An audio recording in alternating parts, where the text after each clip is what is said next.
Do you want to be in the video? Come on. Yes. Pepe. You gonna come say hi? I'm actually taking him to the vet later today. Little does he know, he's gonna have to go into his carrier. He's now due his annual vaccinations and he's due his sort of annual health screen because he's not a young cat, he's 12. Are you gonna settle down so I can start recording? I haven't got all day to film this video. Do you wanna be on my lap? If you wanna be on my lap, you come on my lap. Come on. Now that Pepe's settled in my lap. Oh, hi. Now that he's settled in my lap. Hi everyone again. For those of you who are new here, my name is Catherine and I'm a junior doctor training to be a GP in London. It's been a while since I've recorded any video and I thought I would just drop in for like a sort of chit-chatty video with my cup of peppermint tea here, just to give an update about what's been going on in my life, where I'm at with my training, and some other exciting things that have been going on. So grab a cup of tea if you like, sit back. This is mainly unscripted. It's just going to be a bit of sort of a stream of consciousness. Whatever comes to my mind, I'll talk about sort of video. So let's start with where I am at the moment. So training / career wise, I am in my second year of GP training, so I'm a GP ST2. I've just rotated on to my third and final post in the ST2 year with 4-month rotations. So my first one started in August, second one started in December, and my third one started a month ago. So right at the beginning of my GP training, I started off doing a GP rotation for 4 months, which is when I filmed my first A Day in the Life of a GP Trainee vlog. Then after that, I went to psychiatry, care of the elderly, pediatrics, and obstetrics and gynecology as my final rotation. And I'd say the main reason why I haven't really been active on this YouTube channel is because is because oh God. Pepe, are you gonna sit down or not? I'm just gonna continue talking and just sort of feel free to be entertained / distracted by my cat. So during the secondary care rotations, there were quite a few difficult rotas, so a lot of night shifts, on calls and weekends, and I just felt like I didn't really have the mental capacity or the time to film a YouTube video. And in addition, although now coming out of those rotations and I realize how much I've learnt and how much is relevant to GP, when I was in the rotations, I found it really difficult. And I think one of the things that is quite unique about GP training is that because you're training to be a generalist in lots of different specialties, whilst you're rotating through the different specialties in the hospital in order to gain more experience, there's this strange dichotomy where you feel like you should be getting more senior and you should be a bit more confident in yourself, but yet every 4 months you're rotating to a completely new field, in a field where you perhaps haven't had a lot of experience in. So for example, obstetrics and gynecology that has just gone. I didn't really have much experience of obstetrics and gynecology in the past. We did have placement in medical school, but that is now how many years ago?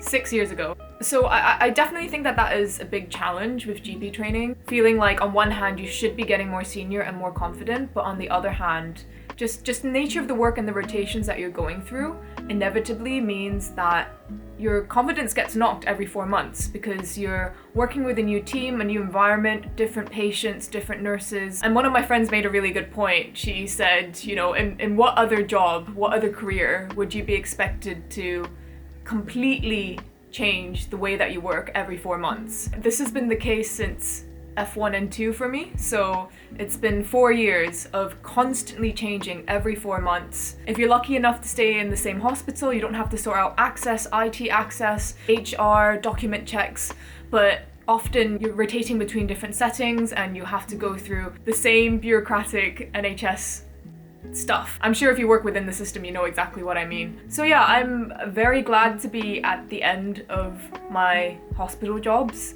This means that I no longer have to do any more night shifts, any more weekends, any more on-call long days, which is amazing. I had this calendar behind my door where I was crossing off literally every single on-call that I had to do on obs and gynae. And on my last night shift, I just couldn't quite believe it. And when I look back and think about how many night shifts I've done since the beginning of being a doctor, it's at least 100. And that number both sort of scares me and makes me feel somewhat proud.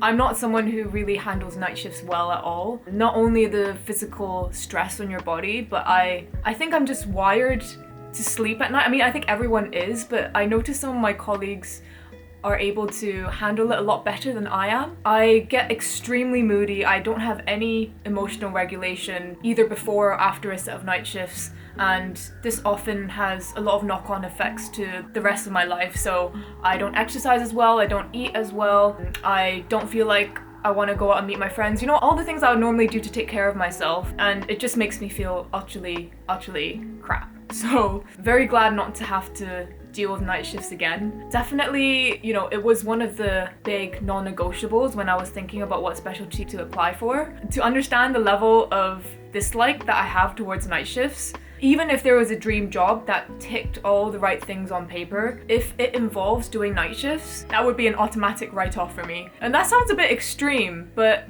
after having done night shifts for 4 years, I genuinely think that night shifts just put me in a frame of mind where I just couldn't enjoy either work or anything outside of work. All of the benefits of this hypothetical dream job would be just impeded by the night shifts. I wouldn't be able to perceive the benefits. So I'm very glad to be on the other side of hospital jobs. And so a month ago, I rotated on back into general practice. I'd say the one big change about GP versus hospital, I mean, apart from the sort of on-call and working rota, is that it's very odd to be practicing independently again.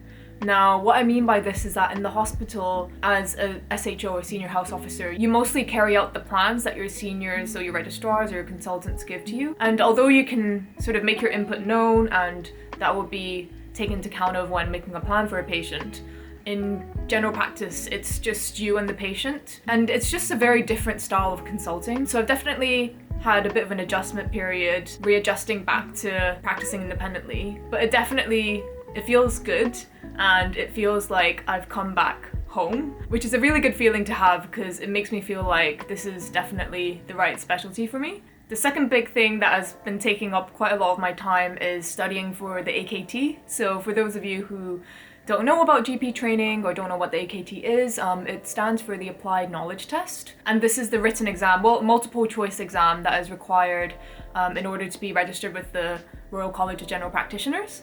And I had that just this past week. I don't really want to dwell on exams much, and I don't feel like I'm the sort of person that would like to make a sort of exam-focused video, although I think some of you might request that in the comments. I think that there's lots of resources out there already. A lot of people have made different YouTube videos about how to revise for the AKT. But yeah, the results come out in 3 weeks, so let's see what the outcome is. It was a bit of a strange exam. I think a lot of people say it's normal to come out and feel like you failed. I don't think that personally went disastrously, but there were a lot of really niche and random questions.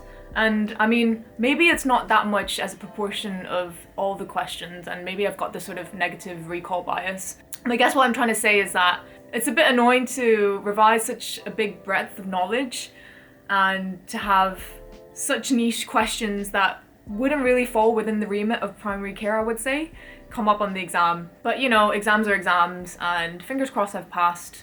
We'll see what happens. The third thing to mention is that I am now a less than full-time trainee. So I work 80%, and that means that my training has become 20% longer. The reason why I've gone down less than full-time is that I am now a HEE Topol Fellow. The Topol Fellowship is essentially a digital health fellowship that came out of an independent report written by Dr. Eric Topol, who is an American cardiologist with a special interest in sort of health technology. And the report is basically about how the NHS will be transformed by digital technology. One of the key messages and takeaways from this report is that it is vital to train and to have formal programs to foster healthcare professionals with a specific interest in digital technology, to give them the skills and experiences needed to promote digital health and to push technology and innovation forward within the NHS. I applied to the Topol Fellowship sometime in the fall, and then there was an interview in December, and the fellowship kicked off beginning of this year in April. So the reason why I applied is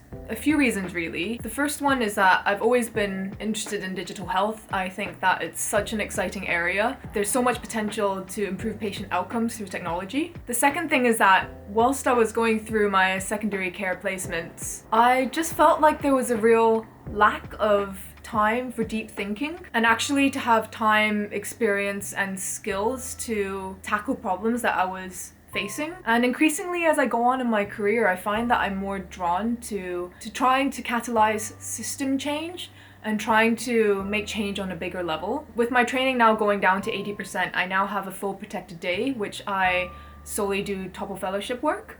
And this goes on to sort of the third reason why I applied for the fellowship. You might recall in my Day of a Life of a GP Trainee vlog, I did a short snippet of e-consultations, and I ended up doing a quality improvement project on e-consultations, specifically about the high frequency users of that e-consult platform. I managed to get it published. I really enjoyed that work, so I will be continuing on the theme of e-consultations for my Topol Fellowship project and really trying to understand the best utilization of e-consultation within primary care. So with the fellowship alongside the project, we also get education on things like design methodology, agile methods, machine learning, AI in health. So all around, I'm really excited for this year. We had our kickoff conference on Monday in Birmingham, and it was just super inspiring. It was such a great opportunity to connect and speak to like-minded people and to hear about everyone else's project. So watch this space. I probably will be updating about my fellowship time to time again on this YouTube channel. And if anyone watching is interested in even applying for the fellowship, I will put links down below. So yeah, those are the sort of the main life updates in terms of training and work. In terms of where I see this YouTube channel going, I've somehow amassed 1,700 subscribers, so thank you everyone who subscribed. I am still a bit uncertain, to be honest, about where I want to take this. Primarily, at its core, I want to make videos that provide value for people, and I will not sacrifice that to make more quantity of videos. So in other words, I would rather make fewer videos and ensure that they're of high quality and high value, rather than just churning out videos for the sake of it. And when I think about, when I first put out that GP training vlog and the sort of intentions I had behind that, it really was that I couldn't find good, condensed, high quality information about what I was looking for. That is the sort of content and videos that I want to make. And yeah, that is going to be the sort of core intention in this space and in this channel. The other thing that I haven't really sort of processed, I don't really know if I need to process this, but just the notion of content and the attention economy and the notion of the influencer space. I don't really know where I sit with that. I'm not saying that, I'm far from being an influencer, but the fact that I am putting content out there and I'm sharing about my personal experience and so on, I want to do it in a positive way, and I want to do it in a way that is not clickbaity and doesn't waste people's time. I just want to make sure that I make content that is sincere. I guess that's what I'm trying to say. This pretty much concludes the video. Thanks a lot for watching. Yeah, see you in the next one. Bye. Are you gonna say bye? He's being a loaf. Bye.